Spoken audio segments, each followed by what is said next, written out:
지난 2월 윤석열 대통령이 독일, 덴마크 순방을 돌연 연기했는데 이 때문에 정부가 내야 할 위약금이 최소 5억 8천만 원에 달하는 걸로 파악됐습니다. 더 늘어날 가능성도 큰데 정부는 올해도 해외 순방 예산이 부족해지자 나라의 비상금 격인 예비비를 또 끌어쓰기로 했습니다. 김필준 기자가 취재했습니다. 지난 2월 13일 윤석열 대통령은 독일, 덴마크 순방을 닷새 앞두고 갑자기 연기했습니다. 매우 이례적인 상황으로 대통령실은 여러 요인을 검토했다고 밝혔습니다. 야당에서는 외교 참사로 규정하고 김건희 여사 명품백 수수 논란이 연기 사유가 아니냐는 의혹을 제기했습니다. 독일 현지 언론도 윤 대통령의 순방 연기 소식을 전하면서 김 여사의 명품 수수 논란을 함께 보도했습니다.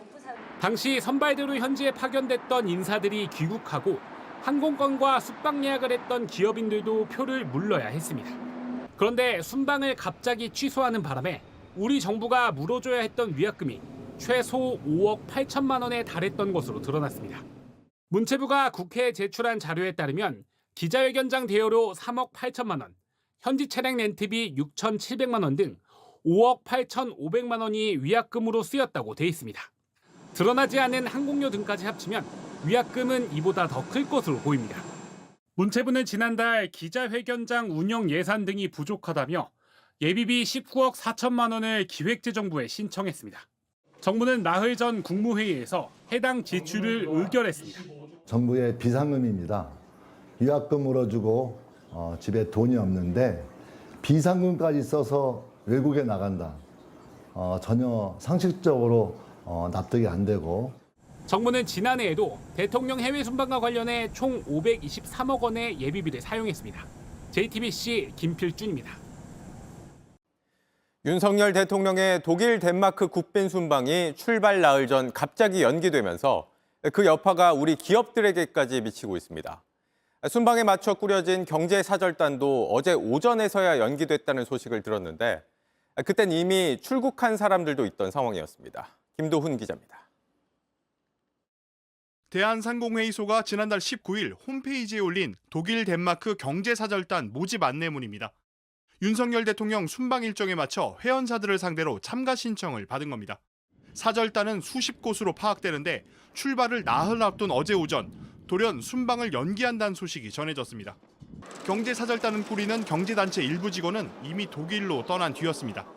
한 경제단체 관계자는 독일에서 진행할 예정이던 업무 협약 체결식과 비즈니스 포럼 등을 급히 연기해야 하는 상황이라고 말했습니다. 배터리와 화학, 조선, 모빌리티 등 순방에 동행하기 위해 준비 중이던 기업들도 이번 일이 이례적이란 반응입니다. 일부 기업은 최고 경영진도 동행해 현지 기업과 협력 관계를 다질 계획이었지만 일정을 재검토 중입니다. 기업 활동이라는 거는 신뢰가 되게 중요하잖아요. 그래서 어떤 이제 약속을 깨야 하는 사정이 생겼을 때는 그것이 충분히 이해가 돼야 되는 거고. 한 기업 관계자는 예정된 국빈 방문이 갑자기 취소된 거라 국격이 떨어지는 건 아닌지 걱정도 된다고 말했습니다. 사절단엔 규모가 작은 스타트업 등도 포함됐는데 체류비를 각자 부담해야 하는 만큼 항공료나 숙소 취소 비용도 신청업체가 떠안아야 합니다. JTBC 김도훈입니다. 윤석열 정부가 국가 비상금이라고 할 수 있는 예비비를 해외 순방에 500억 원 넘게 쓴 걸로 나타났습니다. 자연재해 같이 예측하기 어렵거나 예산 편성을 기다릴 수 없을 정도로 시급할 때 쓰는 게 원칙인데 해외 순방에 쓰는 게 맞느냐는 논란이 일고 있습니다. 이상화 기자입니다. 지난해 정부가 외교활동 명목으로 편성한 예비비는 6차례입니다.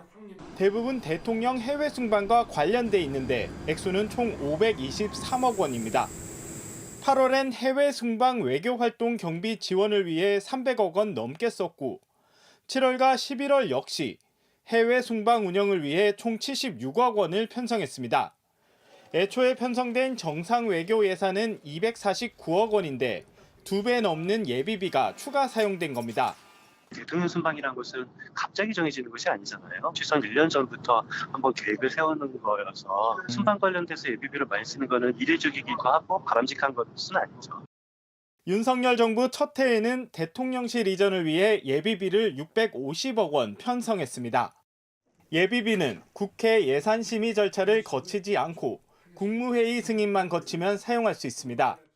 그래서 자연재해처럼 예측이 불가능하거나 예산 편성을 기다릴 수 없을 정도로 시급할 때만 사용할 수 있도록 원칙을 두고 있는데 대통령이 추진하는 정책의 재정 보완제처럼 사용했다는 비판이 나옵니다. 이렇게 꺼내 쓴 예비비는 이듬해 결산해서 사후 검증하기 때문에 아무래도 감시는 사후 약방문이 될 가능성이 큽니다. 결산할 때는 그게 아주 세게 보지는 않아요. 그러니까 이제 국민들의 통제에서 벗어나는 수단으로서 예비비가 사용이 된 거죠. 일각에선 예비비 검증을 분기별로 시행하는 등 견제 기능을 강화해야 한다는 목소리도 나옵니다. JTBC 이상화입니다.